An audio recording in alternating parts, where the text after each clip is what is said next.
Stade Nyonnais a vécu un match spécial vendredi soir face à Neuchâtel Xamax. Non seulement il s'agissait du premier derby roman de la saison, mais surtout du premier match à domicile en Challenge League depuis 11 ans pour les Vaudois. Des Vaudois qui espèrent lancer une série après leur nul du week-end passé contre Thun.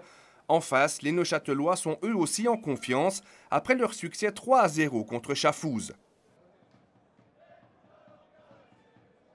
La première occasion du match est en faveur des visiteurs. Danilo Del Toro hérite du ballon et se lance vers l'avant. Il trouve ensuite Simone Rapp dans la profondeur, mais le Tessinois ne cadre pas son envoi. Pire encore, le joueur de Xamax se blesse sur cette action et doit quitter ses partenaires dans les minutes qui suivent.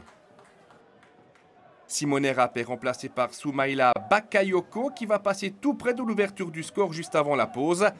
Atekam transperce à nouveau la défense nyonnaise dans la profondeur. Bakayoko seul devant Meragic dribble, mais le gardien ne se laisse pas avoir.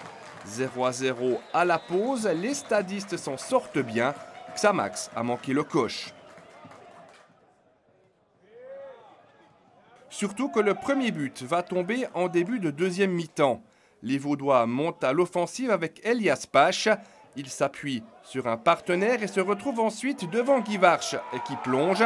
Trop tard, l'ex-xamaxien Dylan Dugour peut pousser le ballon dans le but vide pour le 1-0 à la 50e minute.